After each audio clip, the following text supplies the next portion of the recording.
Jesse, social media has become so much more of a force, I think, than anyone anticipated back when MySpace and Facebook came onto the scene less than 20 years ago. Now, given what we know about it, do you think that social media is more of a force for good or a force for evil?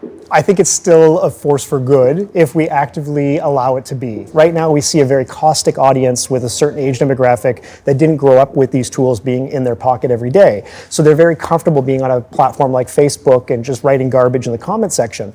But if we consider the incoming group of educators who are finishing university, who are going into teaching environments where they themselves grew up with social media as a concern for safety or a concern for how they conduct themselves, they're better prepared to work with kids who have grown up with these tools as an everyday because they've had iPads and phones aimed at them since basically the day they were born, because that's the society we've created.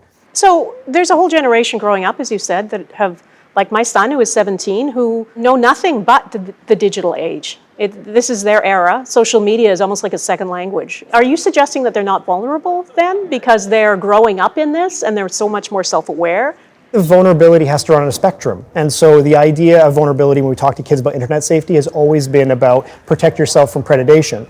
Currently in Canada, we see a large amount of seniors, people who are in, let's say, the 55 plus demographic of financial viability being targeted, who are falling prey to scams online, where it's, buy gift cards online, or somebody who's targeted you for a CRA scam.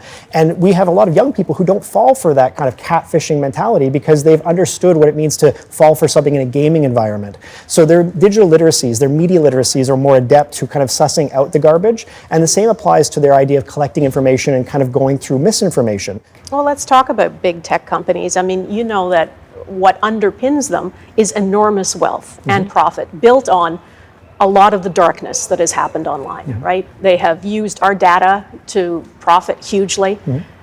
Where does that leave you in terms of optimism for how things are going to work in the next couple of decades? So majority of social media users have this kind of proprietary idea that what they do on the platform is theirs, right? And so we see people post things on social media pages where it says, Facebook does not have the right to use my information. But you didn't read the 17 pages of terms of service to actually use that website. You didn't understand what you gave up. The exchange of information is the currency. I want to ask you beyond individuals, which is important, but to state actors, when you have countries such as Russia, using very sophisticated technologies, even artificial intelligence, to spread misinformation, to spread propaganda. And it really does undermine democracy. It very much does. And the idea that democracy now is twofold, the idea that individuals will see something on the internet and believe it to be true, and that's how they go to the voting booth, that's a big concern. Because if people are voting based on misinformation, that democratic process is severely in jeopardy. Well, and we know that it has happened. It will continue to happen. It will continue It's to not happen. stopping, it's ramping up. I do want those individuals to get good information that isn't based on a person who's sitting in a basement in Moscow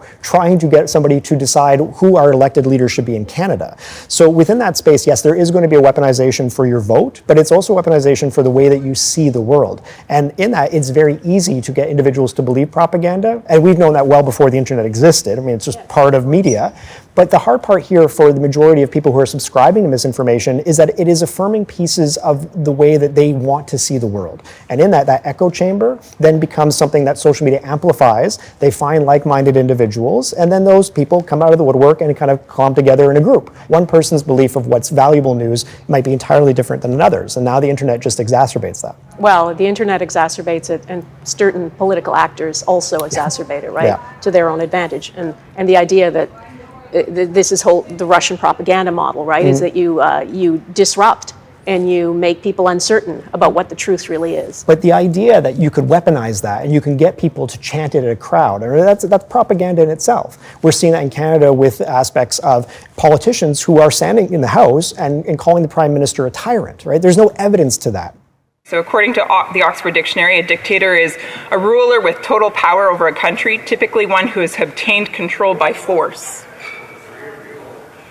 There are many Canadians that would hold the view that this does apply to Mr. Trudeau, the Prime Minister of Canada. But it's a good soundbite, and it gets people who have put that individual into space a little bit more emboldened in the ability that they can sit in a room and chant something as well. correct me if I'm wrong, but I don't think we have any real way to, in a sophisticated way, fight back against the stuff that Russia's doing. No, we don't. And I think that can evolve over time when it comes to, you can't fool me if I'm aware. And so luckily our school districts have, independent curriculum, but our provinces really are kicking up more and more digital citizenship curriculum to get this at an earlier age, where they ask questions to young people about what they see online, how they perceive those themes. But if we have individuals who are emerging into that voting space, who are between the ages of 18 and 35 and say, no, I'm going to do a little bit of homework here before I step in. I'm going to understand the themes that are in my community, and then go further and see what's affecting my country, and ask myself when I see something, is it factual? Is there information beyond what this one video snippet? And if we get people more and more doing that, we are going to be on a more optimistic side of the coin, and hopefully we become more media literate because of that.